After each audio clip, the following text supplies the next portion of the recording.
long-term resident at Fairfax County and a mother of a 7-year-old boy. Like all the mothers and being a naturalized Chinese American, education is first and foremost priority of our family. On Tuesday, November 5th, it will be election day in Fairfax County because the issues and the stakes are so great now. I felt I should not sit on the sidelines. So today I'm so honored to introduce 3 at-large school board member candidates and for district school board candidates and a couple of county board supervisor candidates to meet you all. These candidates share the same concern as we all do. Next, each candidate will take 2 to 3 minutes to introduce themselves. And afterwards, we're going to have some time for Q&A. Without further ado, we're going to have the first candidate to meet you all, Ms. Cheryl Buford. She is a large school board member. Candidate. Hi, everybody. Hi. Oh, where do you want me the mic? The mic. Hi, everybody. Thank you for taking time out of your Sunday to be here. This is such an honor to be with you this afternoon. And I have to tell you that as a candidate, some of the most sobering conversations I've had are with naturalized citizens, people who have come from countries where they know that their government is tyrannical, and they have come to the U.S. for freedom and for the American dream. And I have found that the Chinese Americans that I have met appreciate our freedom sometimes more than my fellow citizens that were born here. And that is it's sad to me that my fellow citizens, the citizens that were born here, don't appreciate our freedoms more, but it is so heartening to know that you all came to this country because of our American ideals. And we are here because we share those ideals and we want to keep them alive. So there are a lot of people that made this event possible, and I would be remiss if I didn't thank them. So Cindy Rogers that you just heard from, David Chin, Daniel Feng. Did I see Daniel? Okay. And Carl Zhang and my neighbor Chi Shen. Sorry, I'm not very good at pronunciation. But I am so glad to be here with you today. I applaud your commitment and your strong families, your commitment to hard work, and your commitment to instilling a strong work ethic in your children. That is why your children are succeeding. I'm very upset with forces in our country today that are promoting envy and jealousy of you and what you have accomplished. And our goal when we are on the school board will be to help every child succeed. But your children's success doesn't influence other children's failure. That is the problem of the board and their policies, and we want to change that so that every child succeeds. You cannot have equity without effectiveness and excellence, and that's what we are here to do.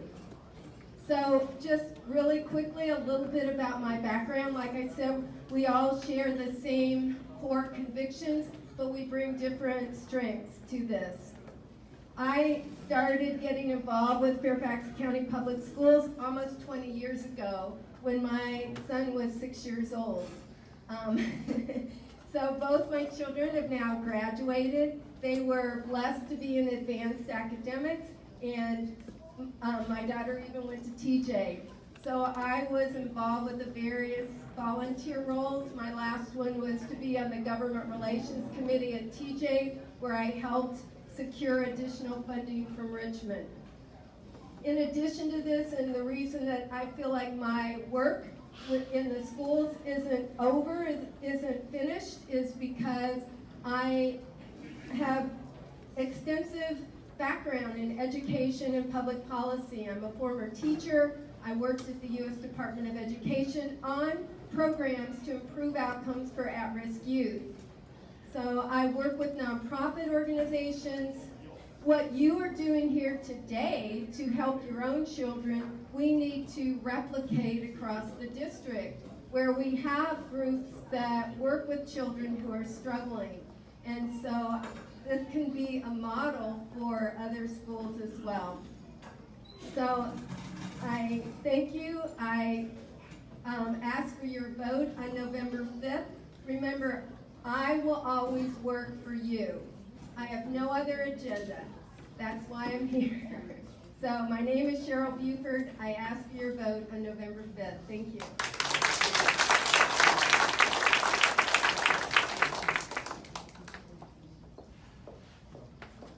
So next candidate, Priscilla. She's also a large school board.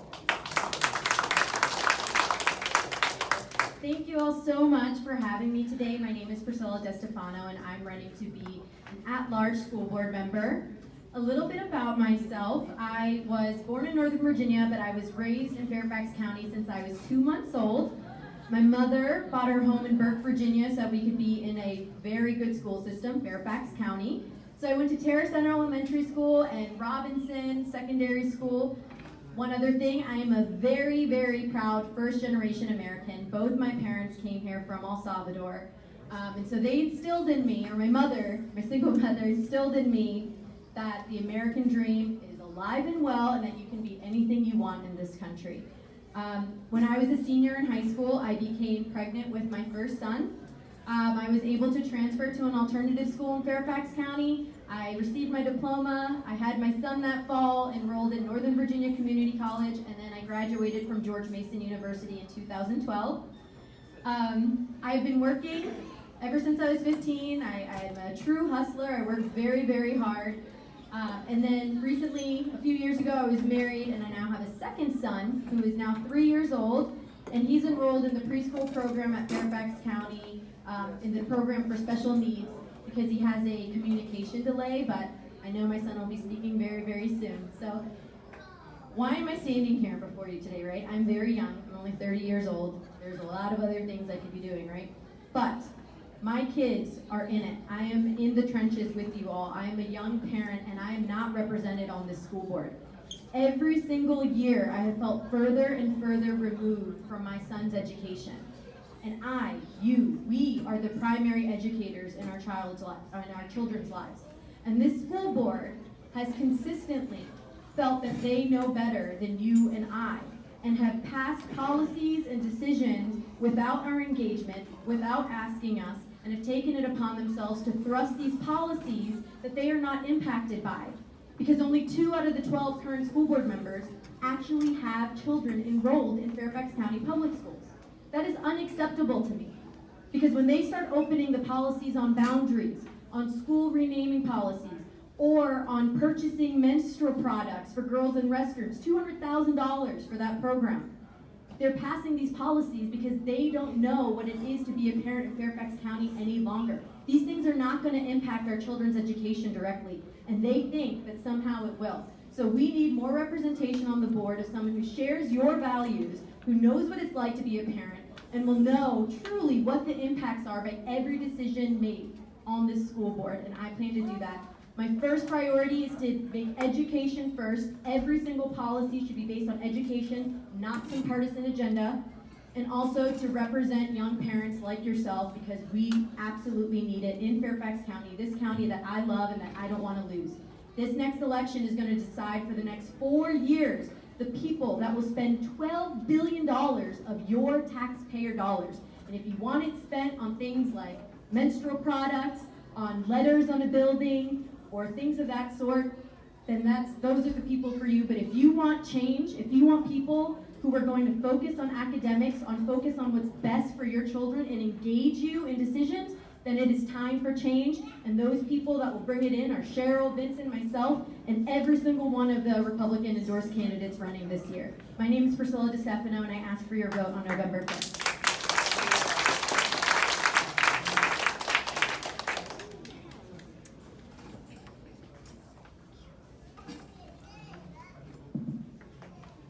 Hey, how are you doing?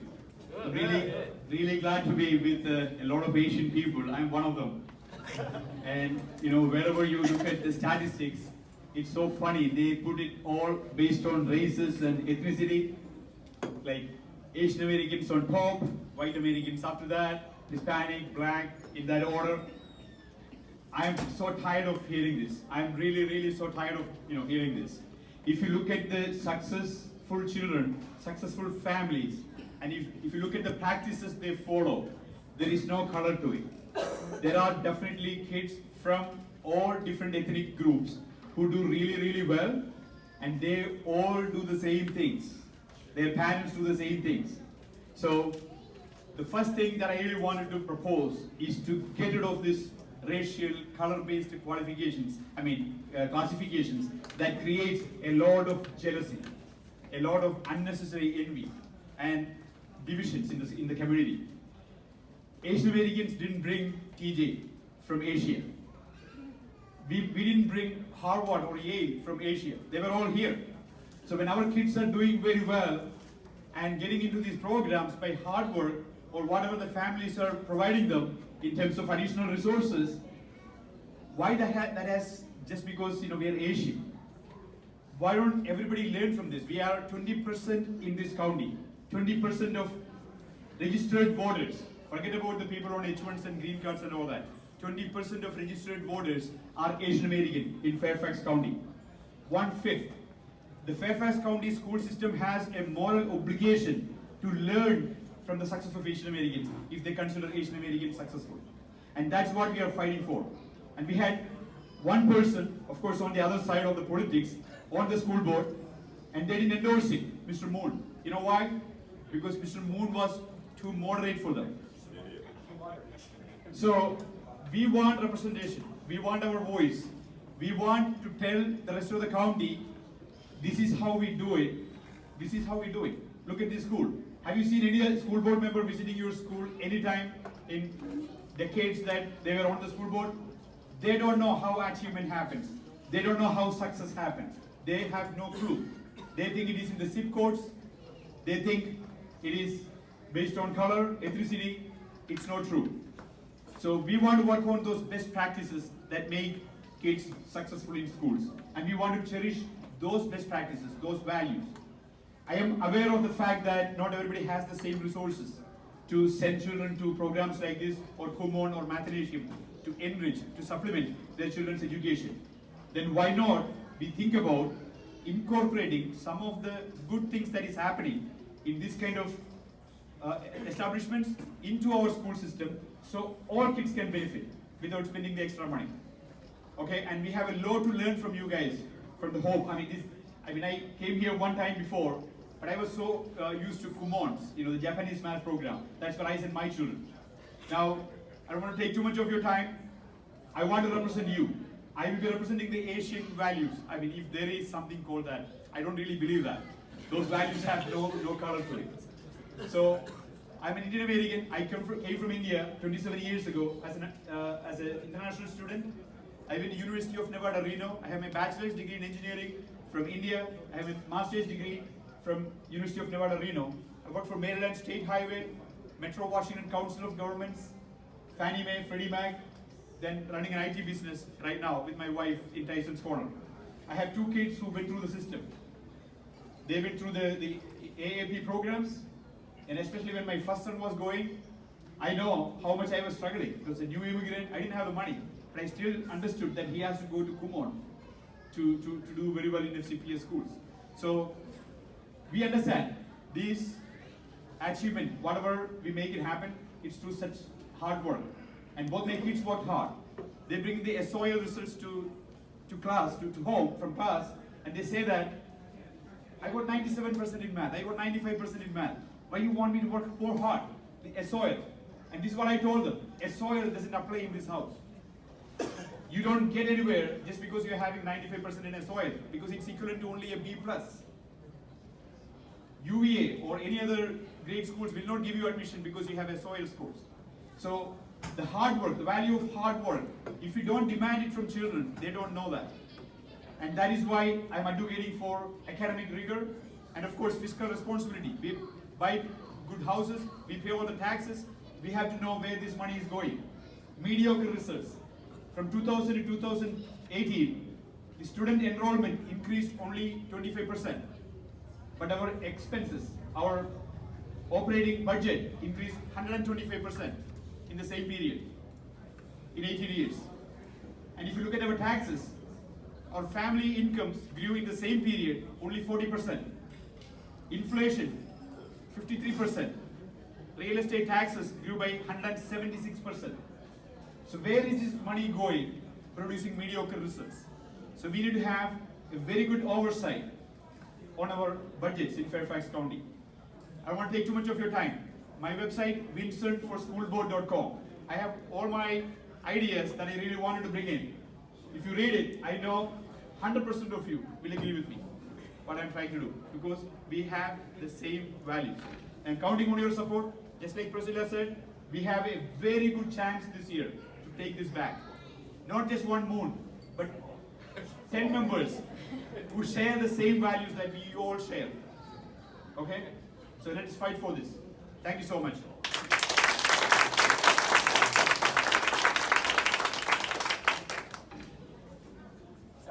So next candidate is Ms. Anastasia Kalusas. She is a Springfield district. She's not here. Is she here? She was here. She stepped on for a second. Yeah, no, she wasn't. So, here you go. So we're having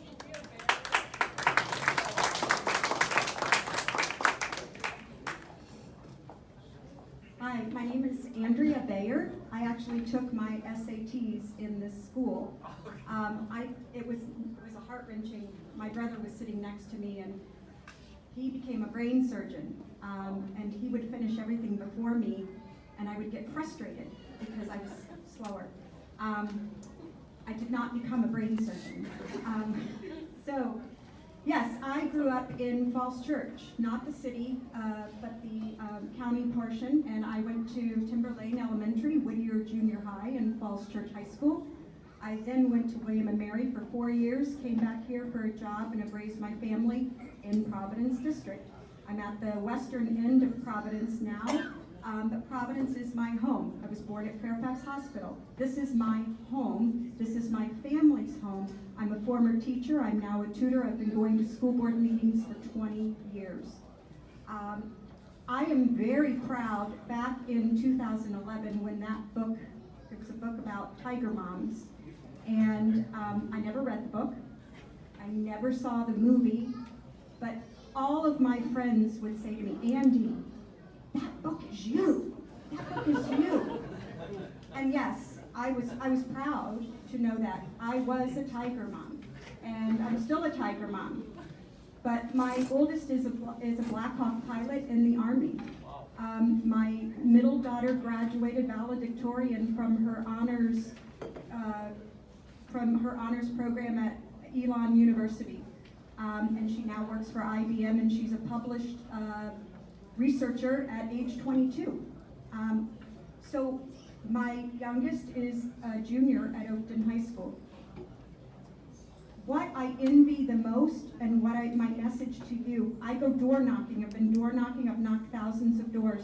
When I knock on a door of an Asian or an Indian Asian family, the parents are sitting with, I can hear music. It's usually the piano. Sometimes it's a violin. This is on a Sunday, this is on a Saturday, this is on an evening. Americans used to do that too. We don't do it anymore. I go work the elections. My kids were swimmers. Asians are swimmers. Americans, we don't do that anymore. You go out to Bull Run, you see Asians with big family picnics. Americans used to do that. We don't do it anymore. Our kids used to respect us. Our kids don't do that anymore.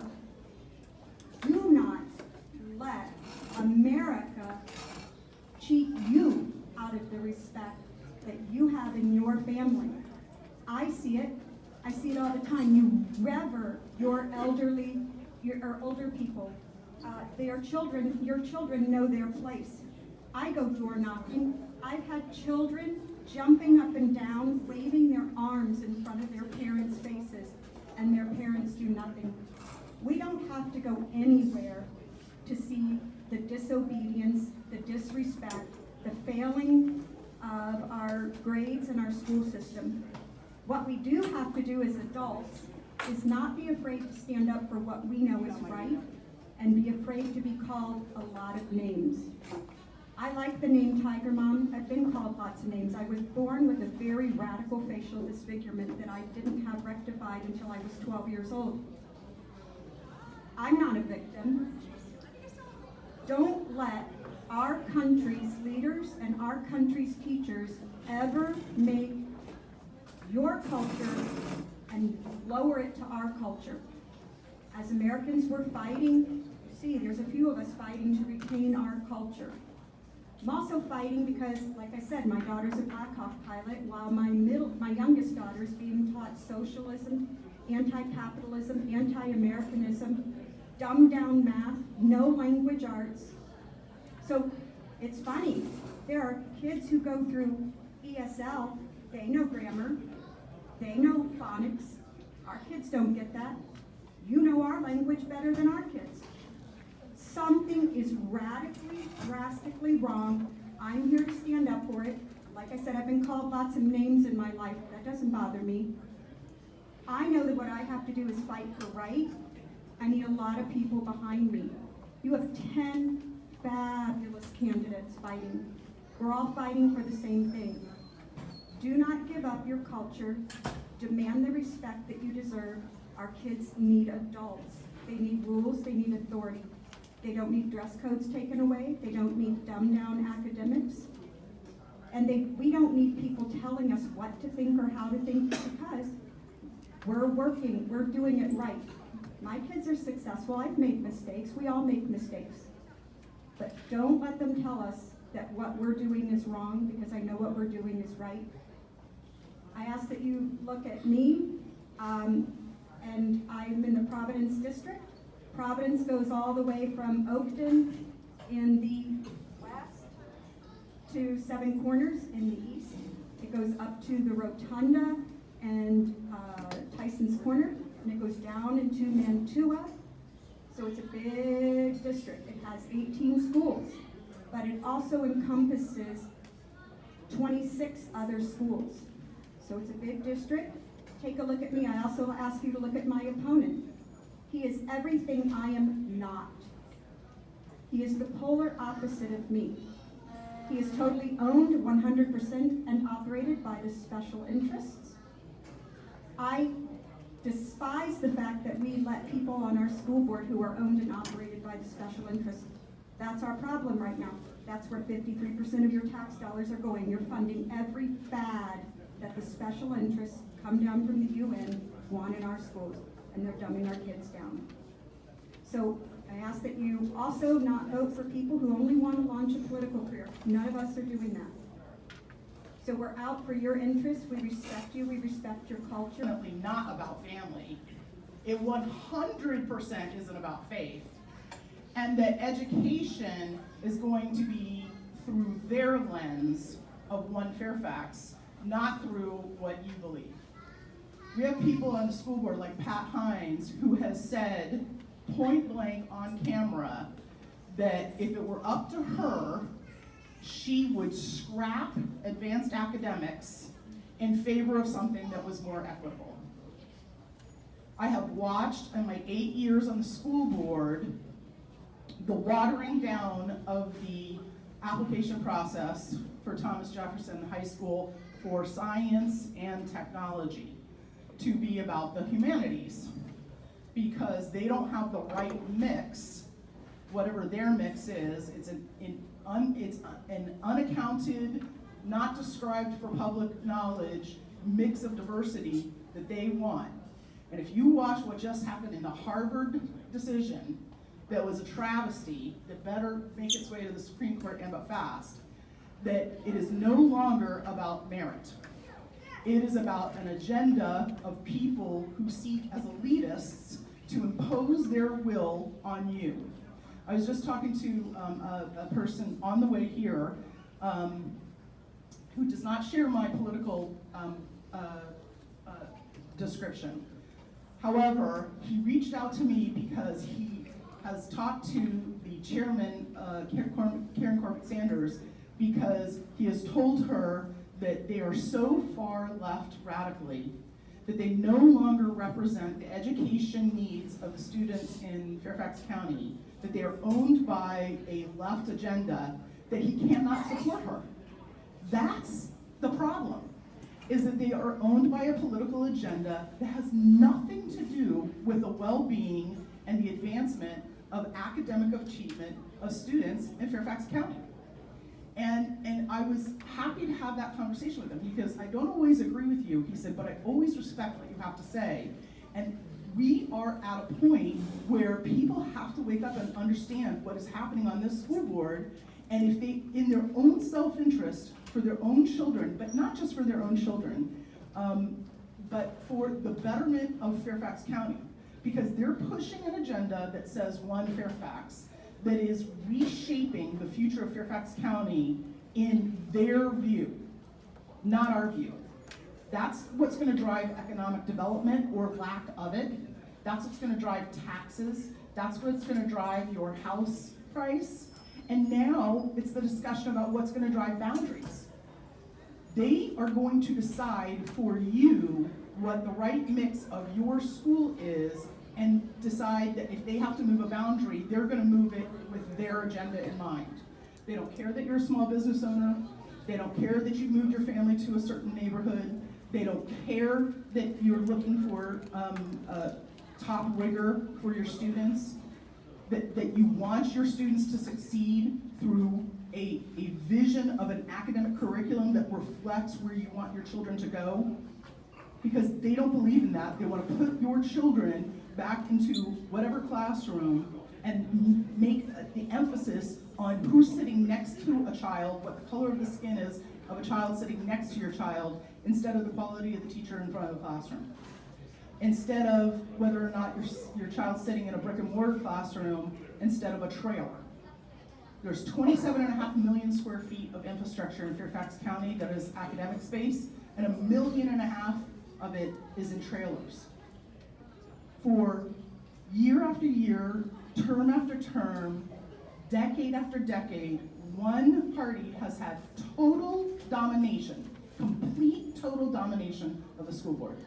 Every decision, every path, every option, the breaking of teacher salaries, the failure to address overcrowded classrooms, the supersizing of schools, the breaking up of neighborhoods, everything has been through one voice. And what they're saying is they want to eradicate anyone who is on the board who believes anything differently. That's tyranny. That is a tyrannical approach to governing, is that only one voice counts. Only one voice has counted. That's how we've arrived at where we are. That's how you wound up with remedial math being taught at TJ to catch people up, because we were putting people there who didn't earn the spot. And we didn't put people there who did. So unless and until we decide that a school system that is currently rewriting the Virginia history curriculum, they've started in 4th grade and they're rewriting it through their lens. That is an Orwellian approach to saying we're going to teach children history, but only history through our lens. Many of you have, either you yourselves or your family has escaped governments that taught history through one lens, through the government's lens. This is what is happening to our children now. We cannot relegate And we cannot say that what they believe for our children is more important than our will to fight for our own children. We have to hold on to our kids. We have to hold on to our businesses. We have to hold on to our ability to not be strangled by a taxing authority that says that we're going to take your money and we're going to weaponize it against you. Now, 75% of the people in Fairfax County do not currently have children in the school system. Some people pull their children out to go to private schools, some people homeschool, some people send them to very nice schools in DC. If you do not have children currently in the school system, your money still goes to school. Your money still goes to school. Billions and billions and billions of dollars. Next school board's going to be elected for 4 years. They're going to spend an estimated $13 billion over the next 4 years. $3 billion a year is more than the GDP of about 45 nations on earth. They're going to weaponize your money against you. It is not going to be for a meritocracy. It is not going to be to deliver academic rigor to students. It is not going to be to respect parental rights. It is not going to respect people of faith. It is not going to be to prop up and allow your businesses to flourish. It is going to be the opposite. So I'm asking you to decide that your children are worth fighting for, your values are worth fighting for, fighting socialism being a product in our schools that is cheered and driving students to things like Al Jazeera as valid resources. You need to say, this election, I'm going to vote for 4 school board members who reflect my values, and I'm going to have all of my friends do the same. I'm going to start with the bottom of the ticket. That's the most important. It has the most to do with the quality of life in Fairfax County, and it has the most to do to rescuing Fairfax from the brink of what I escaped for and what I believe the values in an American life and American values and a way in which my children and my successive generations are going to flourish here under liberty and democracy. Thank you.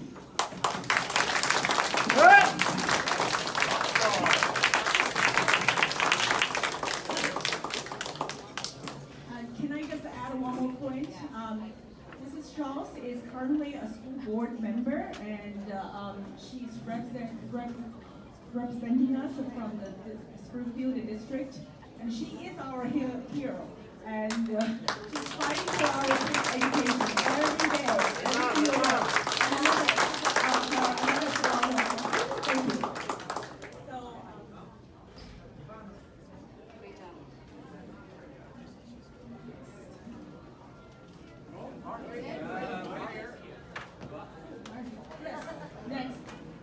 Next candidate is Board of Supervisor candidate.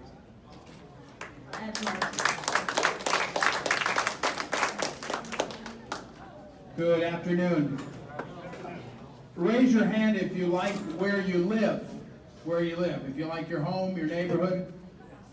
What we've seen in the last few months is that the leaders of Fairfax County, the Board of Supervisors, the school board, have been openly dismissive of what we want for our future.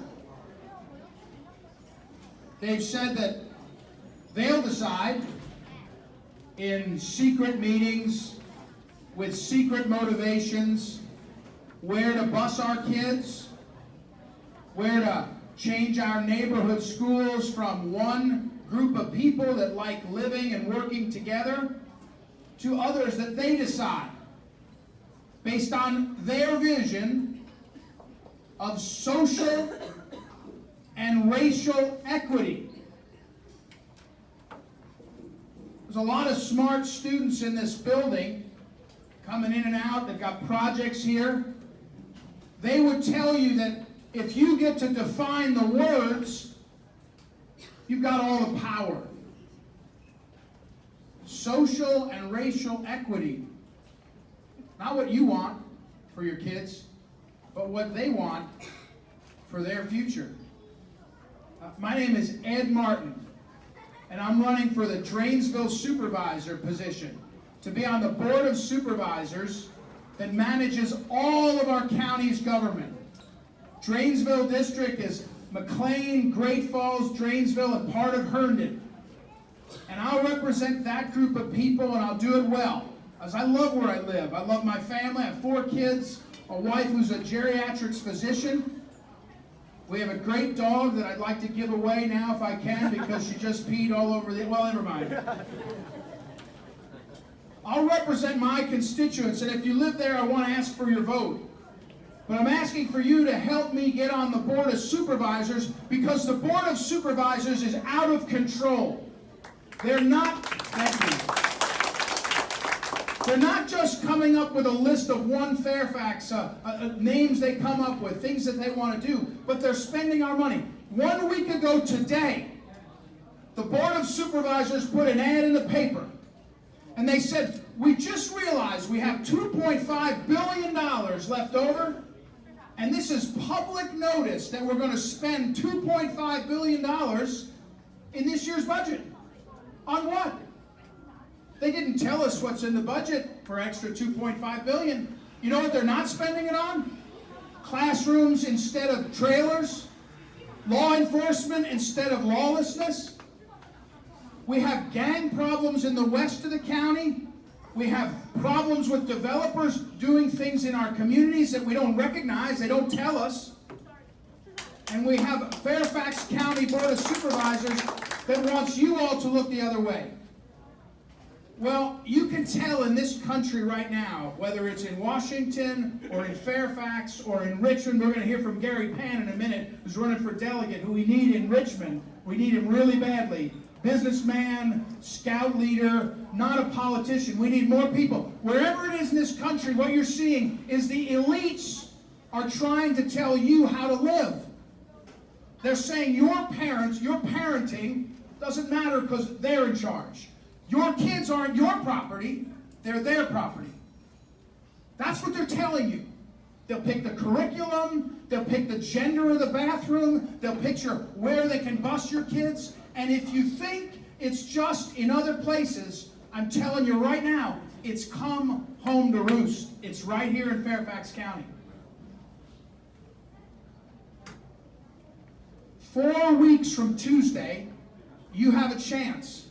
You have a chance. This community that's so organized, that so cares for each other, for the school, you have a chance. When you look at how we won, they'll say, how did that happen? The usual playbook of the left in Fairfax is spend money on the radio and TV and talk about big things and lie. The superintendent 2 weeks ago, he just lied.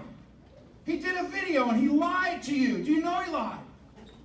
He said there's nothing to see here, nothing to see here.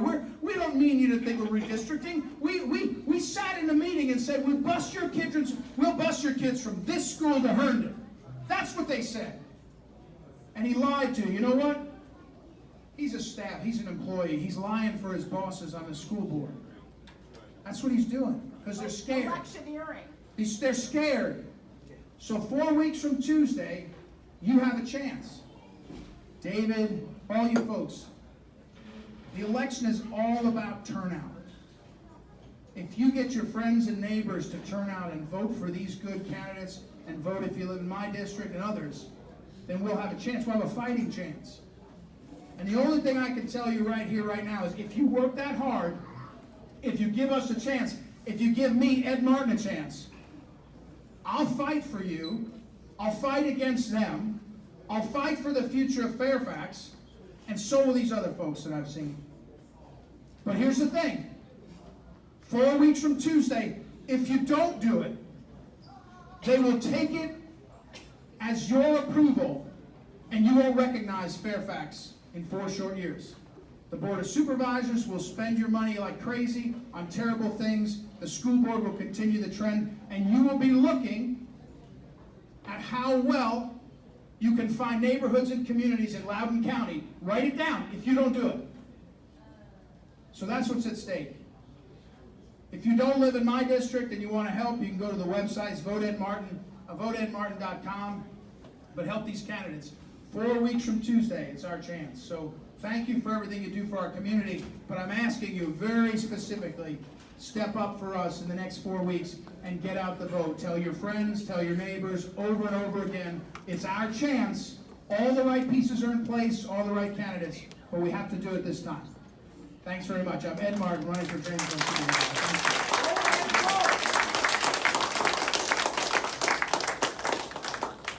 next candidate is Ms. Sherlanka Hill.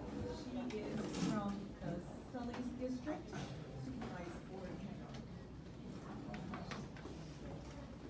Thank you, Cindy. Thank you, David. That's a tough act to follow, following after Elizabeth Schultz and Ed Martin. I'll do my best, right? I am Srilekha Pale. I'm running for Sully District Board of Supervisor position. Sully District is parts of Clifton, parts of Herndon, Fairfax, Centreville, and Chantilly. How many of you are from those areas? All right, I have one audience too. But one of the reasons I decided to come out here is I think Cindy and David made a good effort to tell us that this is more of surrounding.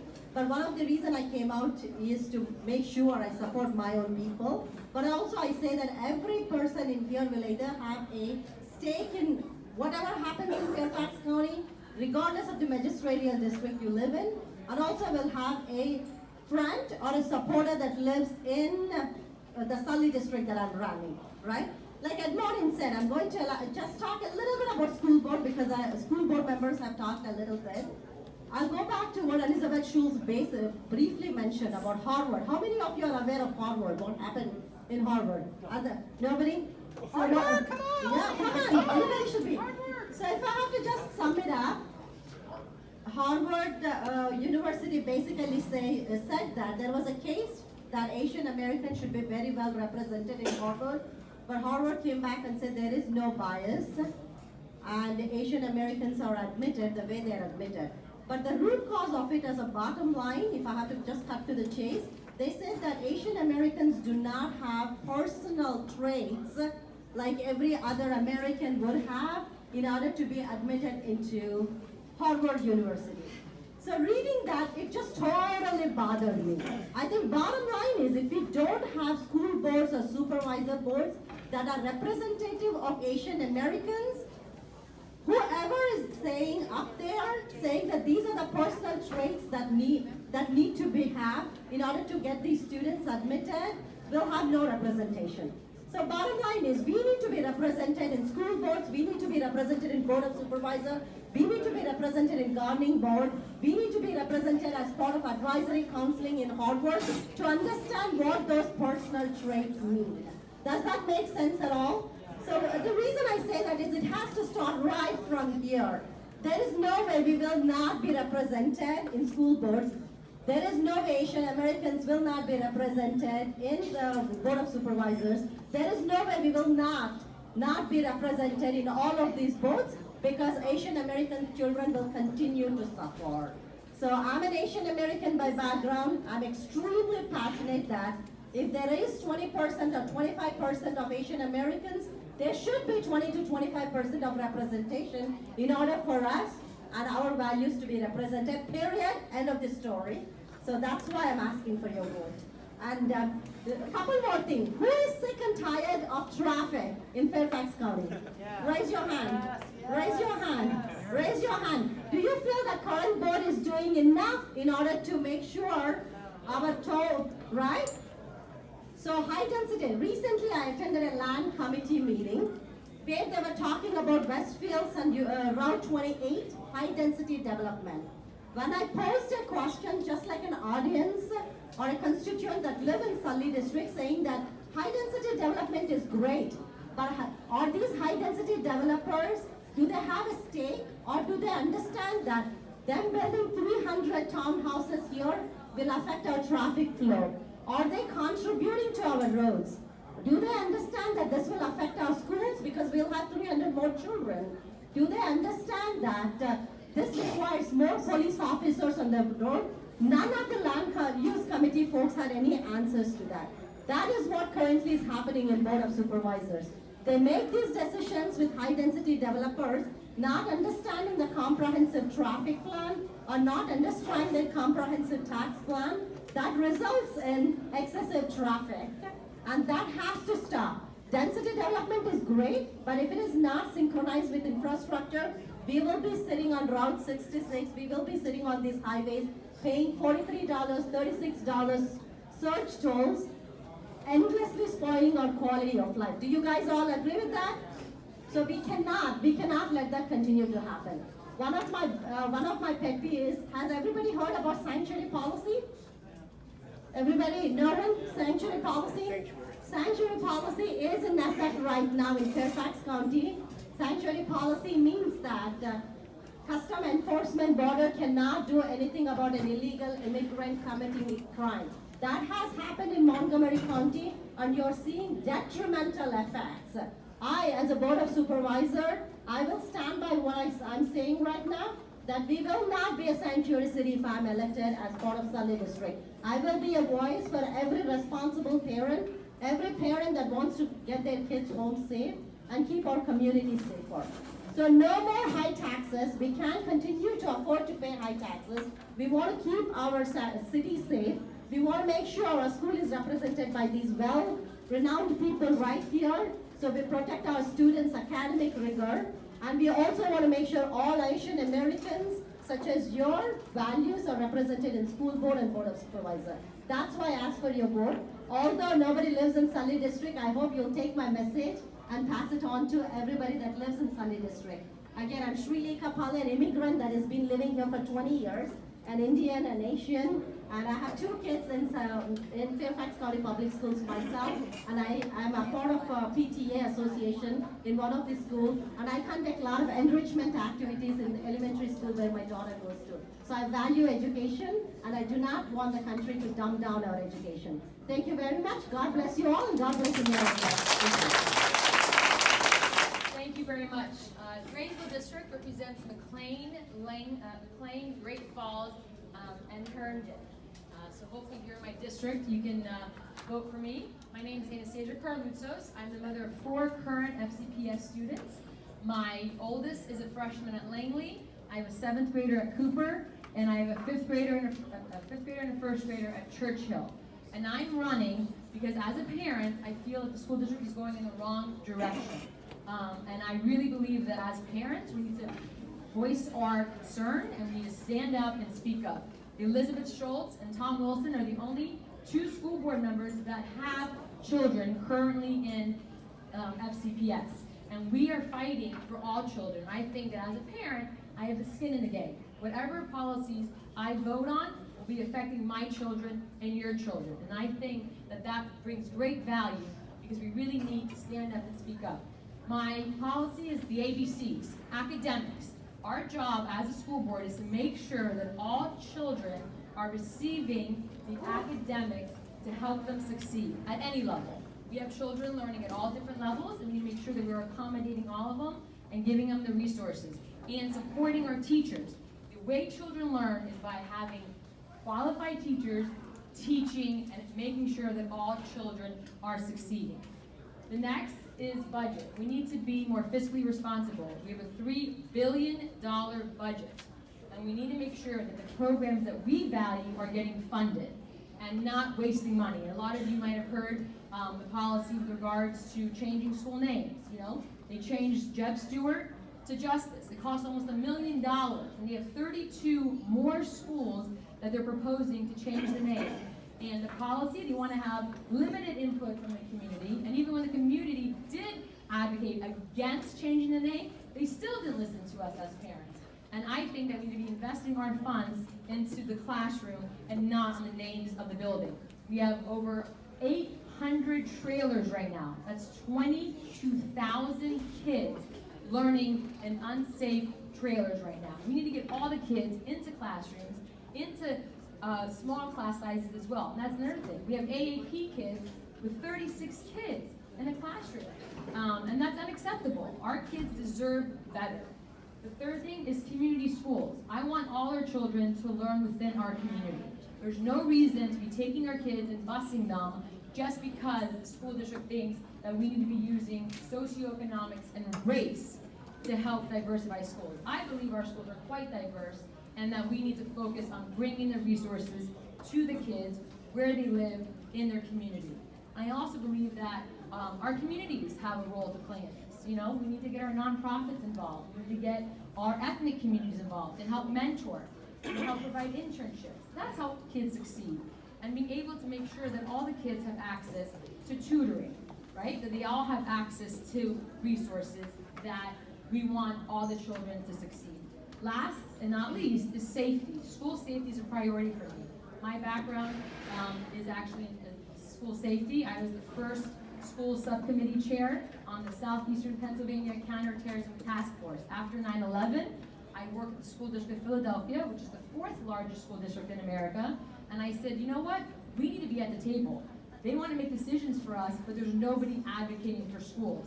So I was nominated and chosen to represent schools in 5 different counties and bringing resources to school safety. But now fast forward, and we're in 2019, and our schools are not where they need to be. We need to really focus our resources into making sure that all our children and our staff are safe in our schools. And mental health. You know, we focus on mental health in high school, but how about in elementary school? Building our children, making sure that they have study skills, making sure that they have the self-confidence to succeed. It starts in kindergarten. You can't wait till high school to start these programs. We really need to make sure that all our children and all our staff feel safe. My website is anastasia4kids.com. Please visit, and I'd love your input and your support. Anything you can do to support me and these other great candidates is greatly appreciated. Thank you very much.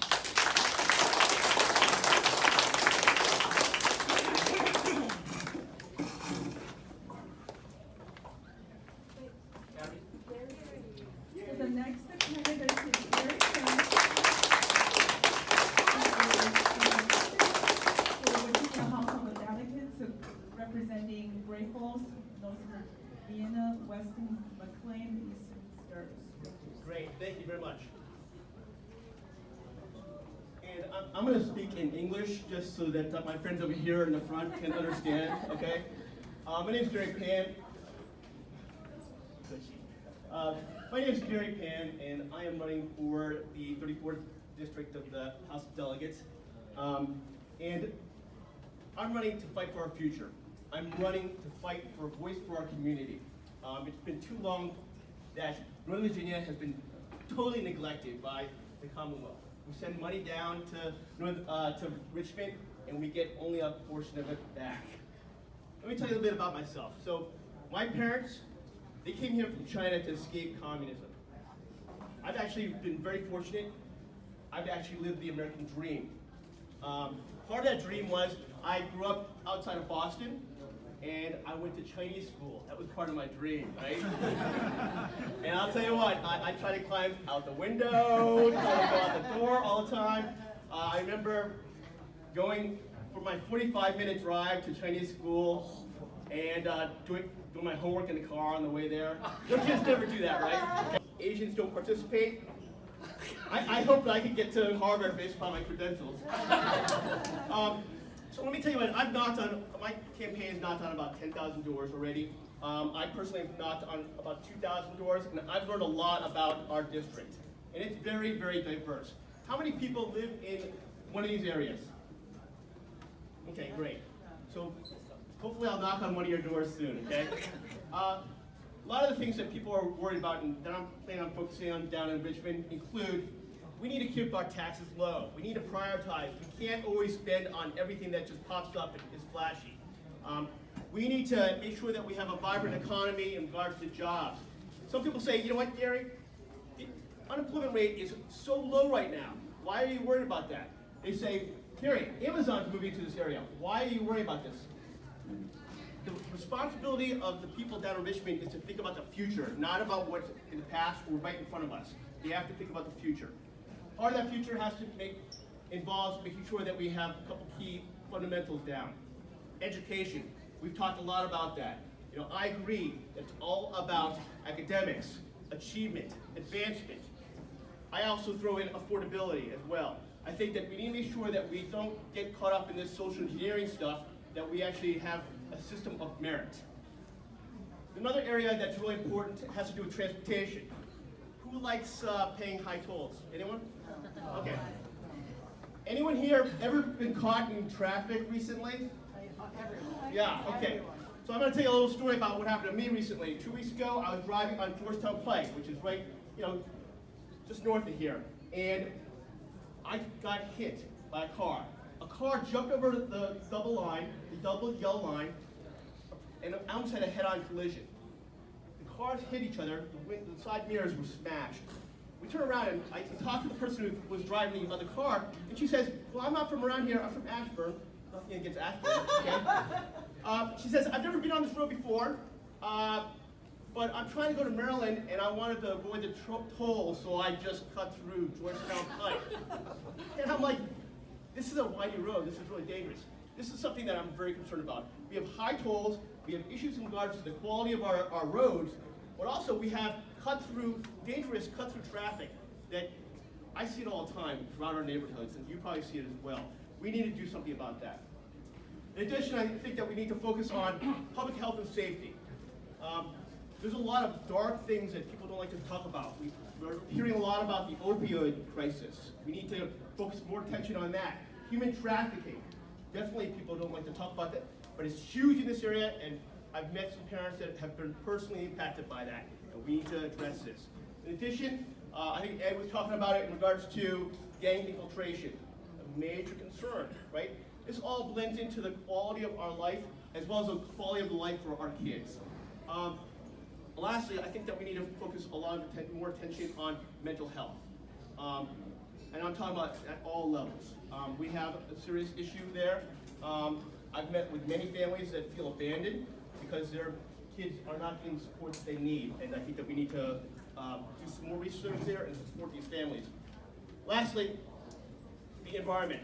As a Scoutmaster, I think it's very important that we teach our kids as role models to do the right thing. And some people say, you know what, don't worry about the environment. That's someone else's problem. I say we should be role models and try to encourage our kids to do the right thing and think about the future, not just for today, but also for future generations. All right, so like I said, I've been working really hard on this campaign. It is really, really awesome to meet so many great people. But I also have learned a lot in regards to our community, and it is such a wonderful place. In closing, I just want to say, last year, I actually biked across America. I had 10 scouts with me. We biked 4,100 miles, camped out for 2 months, every night, right? That was an indication of the determination and hard work that we do, right? And we invest it into other people. As Chinese, we actually work hard, and we also try to take care of our community as much as possible, and we try to take care of our kids. And so, in closing, this is a hard fight. I'm working hard, and you know what? My opponent, I have not seen her around at all, quite honestly. I think that what we need to recognize is just like the situation with Harvard, the people who are actually really smart, have a lot of experience, and are working hard should have the opportunity to step up to the next level. So with your support, I really appreciate coming out there and voting for me for the House of Delegates on November 5th. Thank you very much.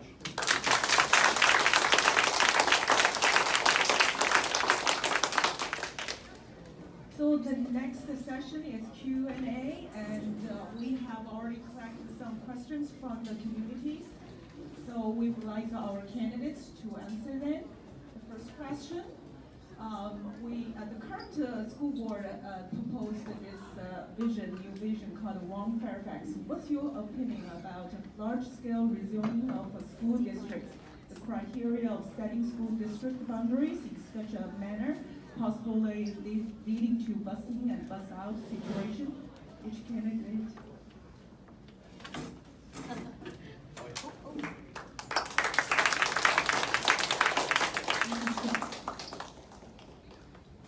Look, I just posted something on my Facebook page yesterday. There are candidates running for and current school board members who are saying, we are not going to bus your children. If you have not looked at the Voices of Fairfax page, that is a multi-denominational, politically, religiously, everything group that has curated the board members' own words that they absolutely intend to bus your children. And I am telling you, and the living embodiment in the closure of Clifton Elementary, which prompted me to get onto the board 8 years ago. The Clifton Elementary boundary is 40 square acres of 40 square miles of Fairfax County. That is a bigger area than many of the school board members' magisterial districts. Imagine telling every student in Mason, every student in Lee, we're gonna bus you out of your magisterial district to go someplace else. They're already doing it, and they're doing it for purposes of quote unquote one Fairfax. It's happening every single day in my district. They have no reason to tell you the truth. They have every reason to not tell you the truth. They do not want you turning out for this race because they want to do this. It is why the superintendent's video that got issued 2 Fridays ago to every single person in Fairfax County Public Schools did not mention the words one Fairfax, even though it's the underlying purpose for redoing the boundary policy in the first place. The letter that went with the video that went to every single person who has children in Fairfax County Public Schools did not mention the phrase one Fairfax, even though it is the reason that he on his own stopped doing administrative boundary changes 18 months ago, because he said we need to make all boundary decisions through the lens of one Fairfax. They're forcing every single decision right now in the school board and on the board of supervisors through the lens of one Fairfax. They absolutely intend to do this, and I don't believe that any candidate that has spoken here that we're asking you to vote for and support across Fairfax County supports this. It is not good for families. It is not good for any community, certainly not the Asian community, and it is not good to uphold either your business values, your tax rolls, or the future of Fairfax County. So I'm going to just take the liberty to speak for all of our candidates and say this has nothing to do with our values and needs to be repudiated at the ballot box on November 5th.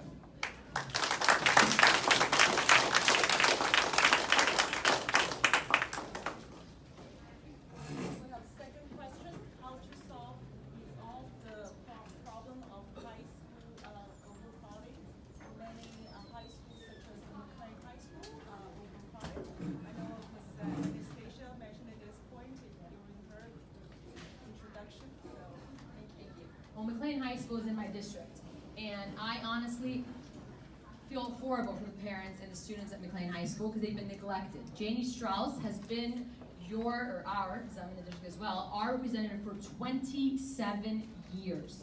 She had full authority to make sure that McLean High School was a part of the capital improvement program, and she did not. I've met with the principal, and I've spoken to her, and she's been asking for an addition to the school for almost 7 years. This is not a new problem. This is not something that happened overnight. It's not a problem that just happened this year. McLean High School has been neglected by the school board, and it's Janie Strauss's fault that McLean High School is in the situation that it is. And I think that McLean High School deserves an addition, and that's what the community wants. The people at McLean High School are happy, they're proud to be Highlanders, and I think we need to respect that. And I also believe that all the schools need to be looked at. I think that we really need to evaluate and make it a priority with regards to overcrowding. Our children should not be subjected to trailers. We're the 10th largest school district with a $3 billion budget. There is no reason our children are in trailers. We need to revise the entire capital improvement program and prioritize getting our kids out of trailers and making sure that they're getting the quality education as their peers in the other schools.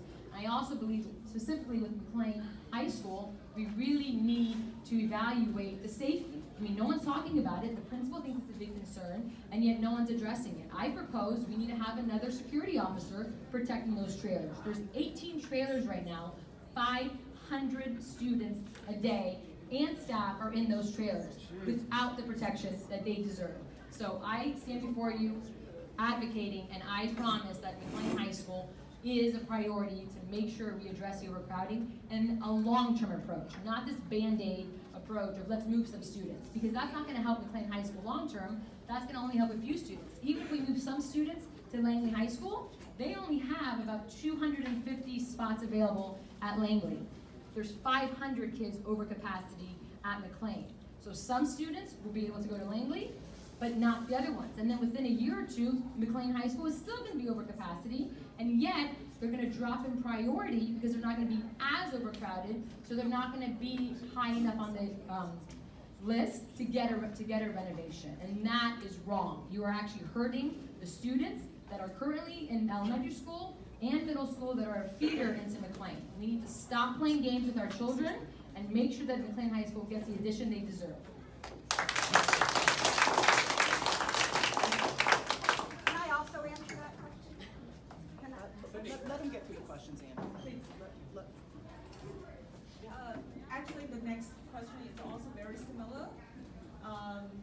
What's the solution regarding the use of modular classrooms in various schools?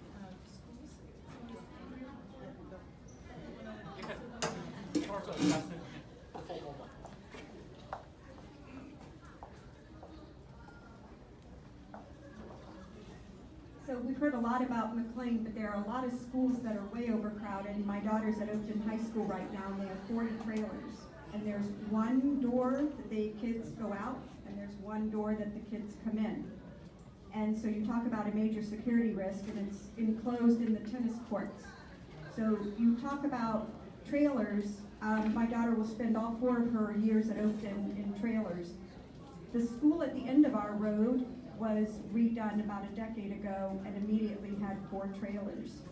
I think the bigger question is, what are we doing with the money that we've given to the schools over the 25 years, over the 50 years, and where is that going?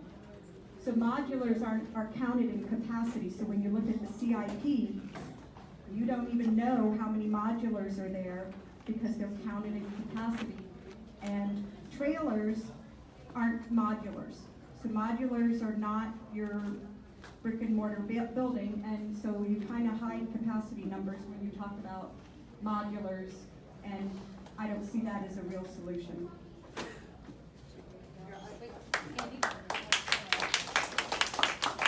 So years ago, a lot of this is about the board being unwilling to hold staff accountable. The board is obsessed with resolutions and obsessed with agendas and not obsessed with addressing the accountability of the staff. Part of the reason that we have overcrowding and the reason Oakton has so many trailers is they're going through a renovation, but I think they're projected at the end of the renovation to be overcrowded. West Springfield High School was just renovated. I just went to the rededication, and they're at 105% capacity right now. So there was no plan to hold staff accountable on getting the numbers wrong. Part of the problem is that I did the homework myself because staff won't do their homework, won't show their homework. And after 8 years, I'm finally getting them to show in the next capital improvement plan. They always project the numbers out 5 years, but they never show their homework. They never show what their projections actually yielded. And that's the board refusing to take on its responsibility to make staff show their work. I did a calculation on all of our elementary schools, and our SAC classrooms are owned by the SAC program, the after-school care program is run by the county. The classrooms inside our schools and elementary schools, for example, are basically owned by the county. The school doesn't own it. So during the academic day, 6th largest recipient of unaccompanied minors in the nation. We can't do anything about that. The federal government, under a Supreme Court decision called Plyler v. Doe, P-L-Y-L-E-R v. Doe, from the early 1980s, says that we cannot do anything about asking about somebody's status when they register to come to school. So we are left with the need to meet the needs of every student who comes to our doors who is registered. That being said, just because we have to serve every student, it doesn't mean that we don't get wiser. In 2015, I believe, I had a high school principal come to me in desperation. She had a 14-year-old girl who was dating a 20-year-old illegal immigrant. and she is in a quandary about whether or not to tell the parents. And I said, of course you need to tell the parents. And I said, why do you have a 20-year-old in your high school building? And she said, oh, if an illegal immigrant says that they do not have transportation, they get to go to the local bus stop and get on a bus with the children and come to school. And I said, that's insane. And I am a parent of students who go to a secondary school. So that would mean that if in my school that was happening, not only would they come with high school students, they would come with middle school students. That somebody who was 20, 21, 22 could be getting on a bus and riding with children as young as 7th grade. So I worked with the previous superintendent to create, and I got a lot of pushback from my colleagues on the school board, but to create schools within a school to separate and pull people who were not age normed out of the regular classroom. So you don't have somebody who is 20 years old sitting next to a 15-year-old in biology class who doesn't speak not only doesn't speak English, but doesn't speak their own language fluently, doesn't write or have, is not fluent in numbers or in letters in their own language. So there are things that we can do to keep our kids safer. I will tell you, I have been, one of the worst things a school board member has to do. We are an executive body, we're a legislative body, but we're a judicial body as well. So we decide the fate of employees and we decide the fate of students. And discipline hearings for students are terrible, particularly when they involve MS-13, particularly when they involve the recruiting of MS-13 in our schools to younger, vulnerable students, and they're going after vulnerable communities. It is happening. You do need a board that will take seriously the safety and the academic needs of our students who are in the schools, but you're not going to get it, and you're not going to get it with the type of vision that you will get with these school board members unless you elect these school board members. So we have to take them. We can educate to a degree and keep a barrier with them. We are subject to the federal government, but it is costing us tremendously. Our ELL costs have gone up through the roof, and it's because we're educating people who are not literate and numerate in their own language to start with and have interrupted schooling and are coming here at the age of 15, 16, 17, 18, and we still have to educate them until their 23rd birthday by Virginia law.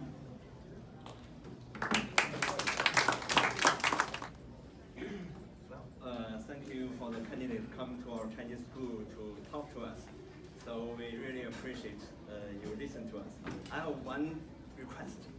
This request is not religious, it's not political, it's about the kids' sports. So right now, 40% of the kids in our school have glasses. They every day just play the games and watch the videos and play all this computer stuff. And I propose one thing that will really benefit all the tens of thousands of the kids in our Fairfax schools. One tennis table for every single school. One ping pong table for every school, please. So the budget for this is only $600, and that will benefit a whole generation, because ping pong you can play when you are 60, you're 70, you're 80, and I can't play it now. Great. And also can teach the kids many things. So now the time is so precious. I really want to see another sentence is ping pong tennis table for every school. I will write a formal email to my kids' school principal, and also will write email to you when you are selected to be the board. I know right now, this month, everybody is so busy with the campaign. I hope all of you can achieve your goal. And after you on board, please do this very practical thing for us, for the kids, the whole generation. Thank you so much. So I just ran the calculation of $600 times 198 schools. It's just over 118,000. So the school board, when it spent $200,000 on international menstrual equity and delivering sanitary pads to school bathrooms for pilot programs, including in elementary schools, we could have done that. Boom, done. $118,000. And the other beautiful thing about that is it gets kids active and physical in the world and experiencing, community with each other, teaching other children. It's fun to watch. That's, getting our kids' faces off a screen and getting them to look up into the world is part of the challenge. And that should be the type of thing the board is talking about. To me, that's an easy fix. That's a wonderful, from a community that has a set of values. It's like, look, and now not only Chinese kids can do it, other kids, maybe my kids can do it. I don't know, we'll see. But that's a beautiful, wonderful way to advocate. I love it.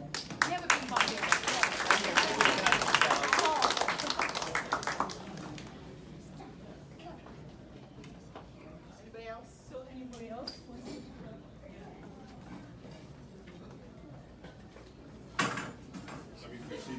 Let me proceed this question to Elizabeth before by just saying that one of the easiest ways for anybody to get involved is to attend the school board meetings. If you have not been to a school board meeting, you really don't understand the dynamics of what happens with out of control school board. So I'd like to ask Elizabeth what she predicts this next school board meeting, October 10th. And she is a rock star. She is a rock star. I predict the same thing that's happened at every school board meeting since I've been on. I do recommend that you can certainly watch the school board meetings on YouTube. When I first got on the board, the work sessions were not recorded at all. The forum wasn't recorded at all. So you couldn't even see what the majority of the work the board was doing. And we didn't have the meetings on YouTube. But it's different being in the room. It's different watching what happens.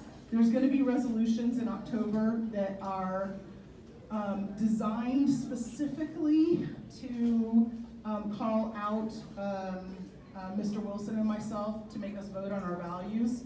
And the reason I say that it'll be like every other board meeting for the last 8 years, the degree of savaging and bullying that happens from my fellow school board members to other members of the public, but also to Mr. Wilson and to myself, is incredible. Have you had your tires slashed? I've had my tires slashed. I've had nails put in my tires. I'm the only school board member who has had a physical attack, and yet these are the people who wear t-shirts preaching no hate. It is an unbelievable degree of pressure that I commend the other 8 candidates who have stepped up into the fire because they've seen what we've been through. I do ask that in addition to voting for us and telling your friends and your neighbors and your colleagues to vote for us, in addition to going to our websites and financially supporting us or sharing our stuff through either Chinese social media or regular social media, I do ask that you pray for us because we do suffer a tremendous amount of attack. And it's intentional. It's not like they accidentally bully us.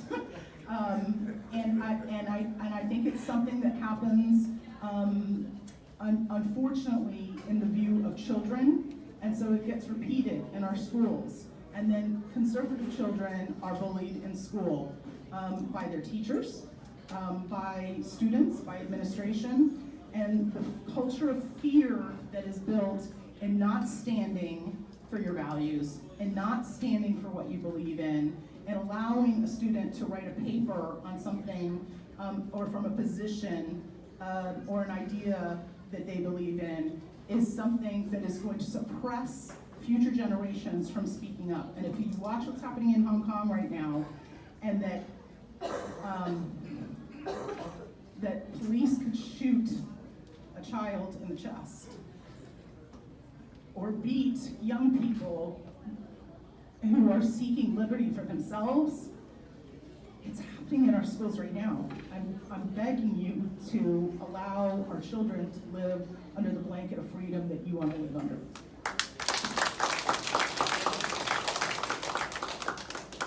I just wanted to add a story related to what Elizabeth just said. A friend of mine told me that her daughter came to her on the morning of September 11th and said, "Mom, I cannot stand for the pledge because she was feeling so much peer pressure. She was the only one in her class that stood for the Pledge of Allegiance. She said, I just can't take the peer pressure anymore." So what Elizabeth said is happening. I'm sure not in every classroom, but it is happening, and so we need to change the board. Amen. Amen.